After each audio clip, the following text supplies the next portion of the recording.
জুবিনেই পিতা, জুবিনেই মা। জুবিন মেনিয়াত আক্ৰান্ত এটি শিশু।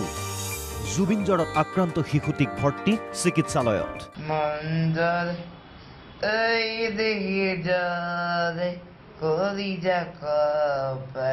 শয়নে সপোনে কেৱল জুবিন আৰু জুবিন।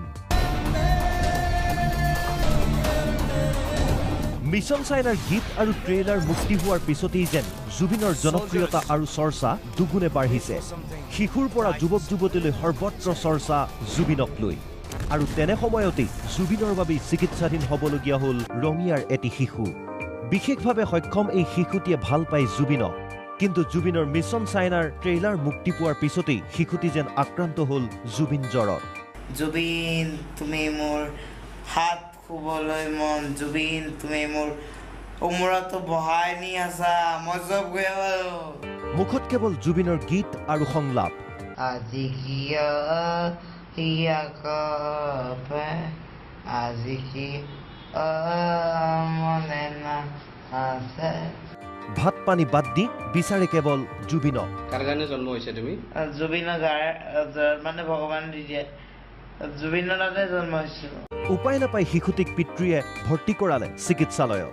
মানে সি টোপনি মৰা নাই আৰু মানে জুবিনৰ গানবিলাক গায়, জুবিনৰ চিনেমাখনৰ মিছন চাইনাৰ ৰিহাৰ্চলবিলাক কৰি থাকে, ট্ৰেইলাৰবিলাক যি টিভিত দেখুৱায় সেইবিলাক সি নিজে কপি কৰি পেলাই নিজে ৰিহাৰ্চল কৰি থাকে। শ্বুটিং কৰাৰ লাগে মানে উৎপাত কৰি আছে ঘৰত, মানে ৰাখিব পৰা নাই। তেনেকুৱা অৱস্থাত ইয়াতে স্পৰ্শত এডমিট কৰিব লগা হ'ল।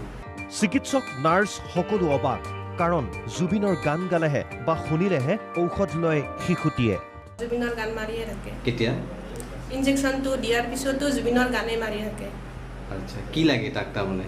মানে জুবিনকে লাগে, মানে জুবিনক ভাল পায়। জুবিনক ভাল পায়। ইফালে চিকিৎসকৰ মন্তব্য, অভিনেতা, গায়ক, খেলুৱৈ আদি চেলিব্ৰিটিক অতি বেছি ভাল পালে, অনুৰাগী হৈ পৰিলে এনেধৰণৰ মানসিক সমস্যাৰ সৃষ্টি হয়। জুবিনৰ কাৰণে সি ইমান ক্ৰেজি।